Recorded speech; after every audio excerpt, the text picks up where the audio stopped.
जनता को लाभ तो इसका बिल्कुल नहीं मिल रहा है, क्योंकि ये पब्लिक पैसेंजर के लिए कन्वीनियंट ही नहीं है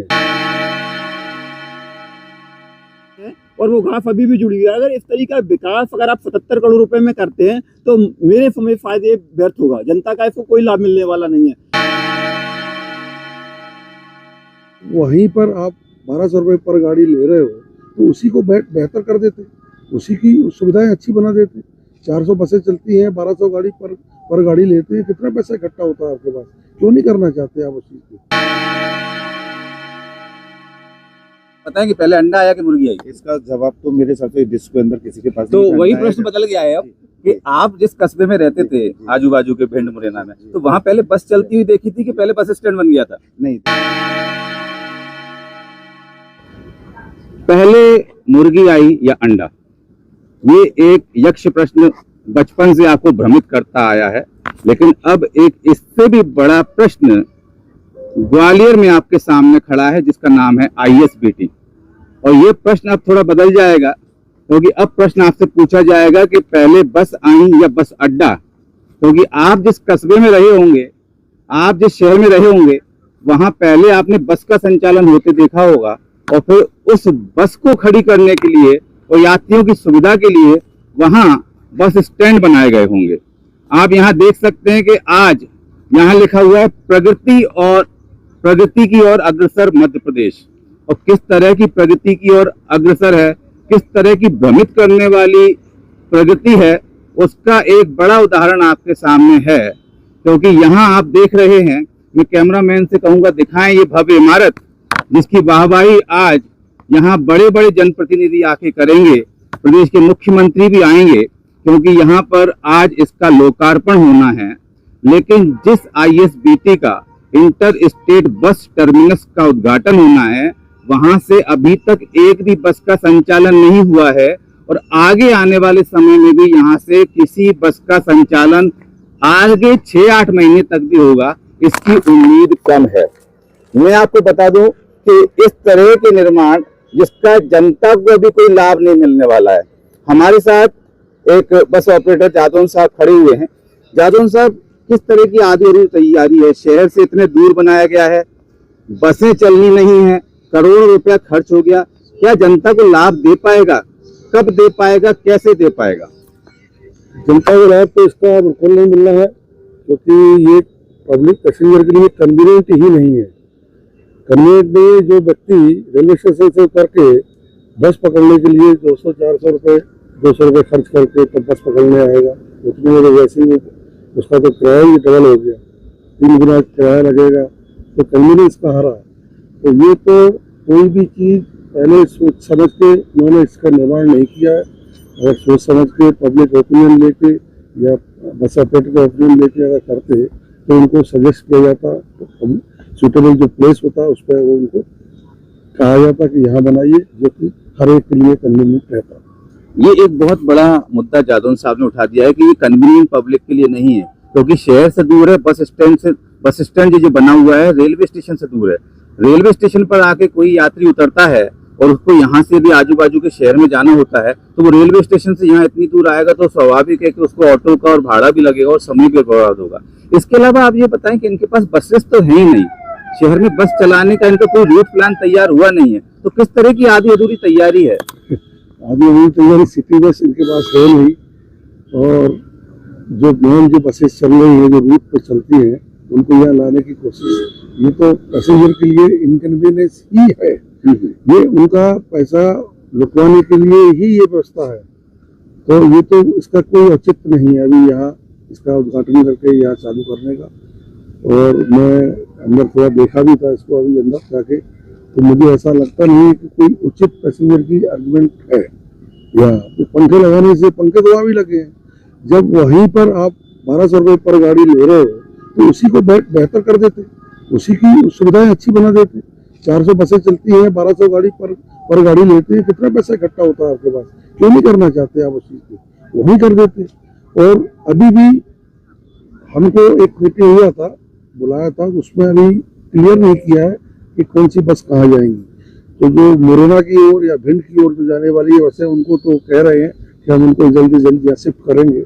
और जो झांसी की और शिवपुरी या गुना की ओर जा रही है उनको उससे भी करेंगे, लेकिन उनको शहर में से ही निकालेंगे। तो फिर वो उसका औचित्य क्या रहा, उसका औचित्य क्या है? और भिंड वाली बसों को भी शताब्दीपुरम के अंदर से निकालेंगे, मगर रेजिडेंशियल एरिया के अंदर से निकालेंगे, उसका कोई औचित्य नहीं है, सब बकवास है, फालतू है, कोई सेंस नहीं।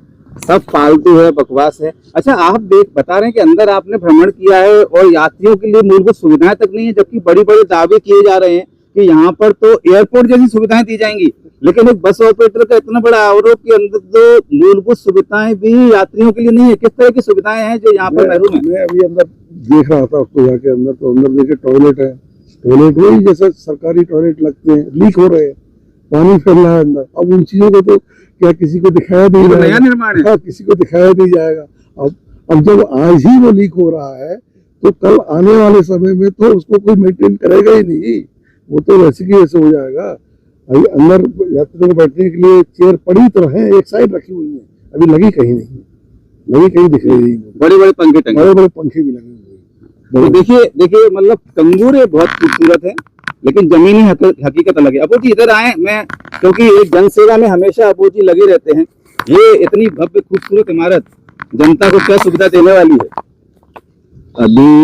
अभी तक तो मुझे ये जानकारी थी कि 65 करोड़ की लागत से डेवलप हो रहा है, लेकिन चूंकि आज दैनिक भास्कर पढ़ा और उसमें जो दिया हुआ था वो 77 करोड़ की लागत, अब वो कैसे ये 12 करोड़ रुपए बढ़ गए, ये राम जाने रातों रात कैसे बढ़ जाते हैं, एक बात। दूसरी बात, अभी जब मैं आया और मैंने इसका भ्रमण किया तो मैं आपको कई जगह दिखा दूं कि मैंने जहाँ पे पैर रखा और पैर घुमाया तो वहाँ की गिट्टी थी वो सारी पड़ गई। और ये देखिए आप आरसीसी रोड पर अभी भी खड़े हुए हैं और ये जगह जगह छोटे छोटे गड्ढे बने हुए हैं। इस तरीके का यहाँ आप अगर क्यारियों को देखेंगे तो इनमें देखो गुद्दूब जमी हुई है, जो घास पशु खाते हैं और वो घास अभी भी जुड़ी हुई है। अगर इस तरीके का विकास अगर आप 77 करोड़ रुपए में करते हैं तो मेरे समय फायदे व्यर्थ होगा, जनता का इसको कोई लाभ मिलने वाला नहीं है। एक नाला इस IBSBT की बनने की वजह से एक नाला यहाँ से निकला हुआ है, बहुत बड़ा नाला है, पूरे शहर का नाला है, और वो ये होते हुए किसान की 25 बीघा जमीन, लोकप्रिय तोमर किसान है, उनकी 25 बीघा जमीन में सारे शहर का पानी वहां जाता है, उनकी पूरी जमीन खराब होती है। इस ISBT की वजह से एक किसान आज रोड पर आ गया है, वो कई बार दंडवत परिक्रमा करते हुए नगर निगम कमिश्नर तक, कई बार मुख्यमंत्री तक, मंत्री तक गया है, आज तक उसकी कोई सुनवाई नहीं हुई। आम जनता जब इतनी परेशान, इतनी दुखी है और उसके बावजूद भी आपने ISBT बनाया, आज तक इसमें बस नहीं चलने वाली है और मुझे लगता है इसमें कभी बस चलेंगी भी। अभी इससे पहले 1 महीने पहले मैं यहाँ से निकला था, ये टप्पर उड़े हुए मिले थे मुझे, मैंने देखा बाहर से सारे टप्पर उड़े हुए थे। आज फिर से ये दोबारा से डेंटमेंट कर दिया गया है। मुझे नहीं लगता मतलब आपका ये आरोप है कि ये निर्माण किया गया है उसकी गुणवत्ता में भी कहीं ना कहीं सवाल उठते हैं। तो श्रीमान जी अगर आप देखोगे तो थर्ड क्वालिटी की 77 करोड़ छोड़ो, 1 करोड़ की भी लागत नहीं है इसमें। अगर आप ढंग से देखोगे तो 1 करोड़ भी रुपए इसका सही ढंग से नहीं लगाया हुआ। जो पेड़ पौधों का रख रखाव है वो आप देख सकते हैं, 2-2 फीट 2.5 फुट ऊंची घास जम रही है आज भी, अभी भी इस समय जब हो रही है तब भी घास जम रही है। और इसके बाद अब जब यहाँ पे बस का संचालन नहीं होगा, ये व्यर्थ पड़ा रहेगा, तब क्या हालत होगी इसकी देखने योग्य होगी। गिट्टियां पैर से उखड़ रही, कल इसका डामरीकरण हुआ है, वो आज पैर से उखड़ रही है, ये हालत है इसकी। तो देखिए हमारे साथ में रामतार बैस जी भी हैं, तो उनसे भी जानने के क्या वास्तव में ये लाभ दे पाएगा, क्योंकि देखिए बसें नहीं है, सबसे बड़ी समस्या ये बसें नहीं है। देखिए पहले तो मैं अभी ये सज्जन महोदय को सुनना था तो मुझे नहीं पता ये कौन है। तो रही बात विकास की जो बात कर रहे थे, आज पूरे मध्य प्रदेश के अंदर उपनगर ग्वालियर विधानसभा में जो विकास हो रहा है वो आज से 20 साल पहले कभी इतना नहीं हुआ जितना अभी हो रहा है। और रही बात इन्होंने बोला कि यहाँ गड्ढे हो रहे हैं, ये सारी चीजों में बरसात का समय है। नहीं, मैं आपकी इस बात से बिल्कुल सहमत हूँ कि देखिए ग्वालियर में जितना विकास ग्वालियर विधानसभा में हुआ है उतना किसी विधानसभा में नहीं हुआ। और वास्तव में मंत्री जी ने कमाल कर दिया कि इसी क्षेत्र में 2 संदीपनी जो पहले CM राइज स्कूल थे वो भी हैं, और बिरला नगर का जो प्रसूति गृह है उसको बहुत अच्छा अस्पताल बना दिया है। और ये जो ISBT है ये भी ये अपनी विधानसभा में ले आए हैं, लेकिन ये शहर से दूर है, रेलवे स्टेशन से दूर है। रेलवे स्टेशन पर यात्री उतरेगा, वो यहाँ से आके फिर मुरैना की बस पकड़ेगा, 150-200 रुपए ऑटो वाले को देगा, तो कहाँ से उसको लाभ मिलेगा। और सबसे बड़ी बात बस है कहाँ। देखिए इसमें ISBT आज बना है तो स्वाभाविक सी बात है कि ISBT यहाँ बनना इसलिए जरूरी था कि वहाँ उतनी जगह नहीं थी, पॉपुलेशन बढ़ी है, ग्वालियर सिटी पूरा विकास की ओर अग्रसर है, तो इस बड़े ISBT की बहुत जरूरत थी ग्वालियर के अंदर। बस कब तक आ जाएंगे? बस बहुत जल्दी आज उसका शुभारंभ हो रहा है, सारी चीजों का एक पायदान टू पायदान चलता है। आज शुभारंभ हो रहा है, कल आपको यहाँ बसें भी एक जैसे प्रश्न होता है कि पहले अंडा आया कि मुर्गी आई, तो आप बताएं कि पहले अंडा आया कि मुर्गी आई? इसका जवाब तो मेरे हिसाब से डिस्क के अंदर किसी के पास तो नहीं वही है। प्रश्न बदल गया है अब कि आप जिस कस्बे में रहते थे आजू बाजू के भिंड मुरैना में, तो वहां पहले बस चलती हुई देखी थी कि पहले बस स्टैंड बन गया था? नहीं, देखिए मेरी बात सुनिए, मैं आपको बोल रहा ISBT यहाँ है, तो जो अभी वर्तमान में बस स्टैंड हमारा जो है स्टेशन के पास, वहां से उसे हटा के यहाँ शिफ्ट किया जाएगा। यहाँ पे नई बसों का संचालन किया जाएगा, वो पूरे देश के अंदर चलेंगी, तो यहाँ बसें भी आएंगी, सारी चीजें होंगी। आज यहाँ बस आके पहले खड़ी कर देते तो इसका संचालन कैसे होता, कहाँ से टिकट मिलते, कहाँ से पैसेंजर को सारी जानकारी मिलती, इसलिए पूरा स्ट्रक्चर आज तैयार है। आज इसका शुभारंभ होगा और आपको बहुत जल्द विदिन यहाँ पे बहुत ही अच्छी पूरे देश के लिए बहुत जल्दी, कितने महीने मान लें? महीने नहीं, बहुत जल्दी, महीने 2 महीने के अंदर यहाँ बसों का संचालन 101%। देखिए काफी सकारात्मकता के साथ बात कर रहे हैं, कह रहे हैं कि महीने 2 महीने के अंदर बसेस आ जाएंगी, जबकि नगर निगम आयुक्त जो हैं उन्होंने भी कह दिया है, उनके भी अंदेशा यही लग रहा है कि अगले 6 महीने तक कोई संभावना नहीं है। जबकि जो PS है उनका ये कहना था कि अगस्त से बसों का संचालन होना चाहिए, लेकिन होना है, उन्होंने आदेश जारी किया था, लेकिन अभी जो स्थिति लग रही है।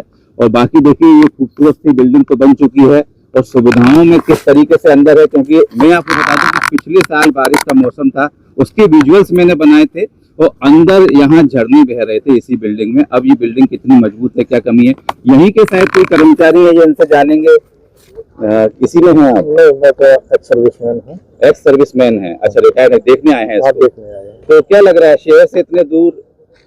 नहीं, अभी इसके बारे में तो मैं कुछ कह नहीं सकता हूँ, लेकिन अब ये है कि बन गया है तो सुधार धीरे धीरे होगा। सुधार धीरे धीरे होगा। देखिए हमारे यहाँ सब कुछ धीरे धीरे होता है, न्याय भी 20-30 साल में मिलता है, सुधार भी धीरे धीरे हो जाएगा। अच्छा ये बताइए कि ISBT तो बन गया, लेकिन इस ISBT में बस तो है ही नहीं, मुर्गा मतलब मुर्गी पहले आई या अंडा पहले आया? मतलब चली रही है यहाँ पे, जो सिटी के अंदर चल रही है, तो यहाँ से चलेंगे।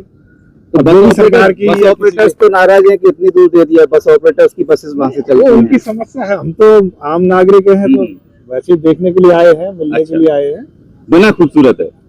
अब हमें इसकी जानकारी ना हमें बनाने की है, ना बने है कैसा है, लेकिन हम कहाँ से हैं आप? हम है तो मुरार से। मुरार से हैं। तो देखिए मुरार से एक आम नागरिक यहाँ आए हैं, लेकिन बसेस यहाँ नहीं है, बसेस आने वाले समय में पता नहीं कहाँ चले। तो चलिए लास्ट कमेंट हम अपने जादव साहब से ले लेते हैं कि ये सरकार ने जो 65-70 करोड़ रुपया खर्च किया है, क्या इससे कुछ कम, बहुत कम पैसा खर्च करके उस मेन स्टॉप को ही इतना बेहतर बनाया जा सकता था? जनता की सुविधा के लिए पैसा भी बचता और जनता को सुविधा भी ज्यादा मिलती और बसेस ऑलरेडी वहाँ थी ही। बिल्कुल मिलता। जो उसके बाजू में जो नगर निगम का डिपो है, आपने देखा होगा, वो बस स्टैंड की ही जगह है, उस डिपो को शिफ्ट कर देते थे वहाँ, उसको और बड़ा निर्माण, हाँ एक्सपेंशन हो जाता उसका, कहीं कोई दिक्कत नहीं थी। पैसा ऑलरेडी और बसों से जो पर मंथ का लिया जा रहा है वो ऑलरेडी आ रहा है पैसा। अब उसी ऐसा सुना है उस जमीन को तो भूमाफिया को दे दिया गया है। अब ये तो अपने को नॉलेज नहीं है, अब ये हम कैसे कह सकते हैं, क्योंकि हमने ना इसको देखा है। लेकिन जो चीज उसको जो पैसा हम लोग दे रहे हैं और बस उससे ही बहुत बड़ा डेवलपमेंट वहाँ हो सकता था। पैसा एक्स्ट्रा लगाने की जरूरत ही नहीं थी। पैसा एक्स्ट्रा लगाने की जरूरत नहीं थी। जो पैसा बस ऑपरेटर 1200 रुपए प्रति बस देते थे, उसी से इनका वहीं पर एक बेहतर बस स्टॉप का निर्माण हो जाता, बीच शहर में हो जाता, उसका लाभ शायद जनता को और बेहतर तरीके से मिल सकता था। अब यहाँ पर एक इतना बड़ा ISBT बना तो दिया गया है, बात की जा रही है कि एयरपोर्ट जैसी सुविधा, लेकिन हकीकत हमारे लोगों ने अंदर जाके खोली कि बाथरूम में, शौचालय में लीकेज अभी से होने लगा है और पूरी मुख्य छत जो थी इसकी वह लीकेज हो रही थी, झरने बह रहे थे। ये हमने पिछली बारिश में देखा था। अभी कुछ महीने पहले इसके 3 टप्पर जो थे, जो टेंट लगाए गए हैं, वो पूरे उड़ गए थे, ये भी हम देख चुके हैं। तमाम तरह की खामियां हैं और सबसे बड़ी बात है कि बस अड्डा जिस चीज के लिए बनता है वो होती है बस, और उन बस में सफर करने के लिए आते हैं वहाँ यात्री। अब जब बस ही नहीं होंगी तो यात्री क्यों आएंगे, और जब यात्री नहीं आएंगे तो इतने बड़े बस स्टॉप का मायने क्या होगा। तो विकास की बात कर रहे हैं, लेकिन विकास पागल हो चुका है, ऐसी बात जनता कहती है। तो यहाँ फिर से मैं आपके सामने एक प्रश्न देता हूँ कि आप अपना पुराना प्रश्न छोड़ दीजिए कि पहले मुर्गी आई या अंडा, लेकिन अब आप मुझे कमेंट करके ये जरूर बताइए कि पहले आपके कस्बे में बस जाती थी या इस तरह का खूबसूरत बस स्टॉप बना दिया जाता था, बस स्टैंड बना दिया जाता था।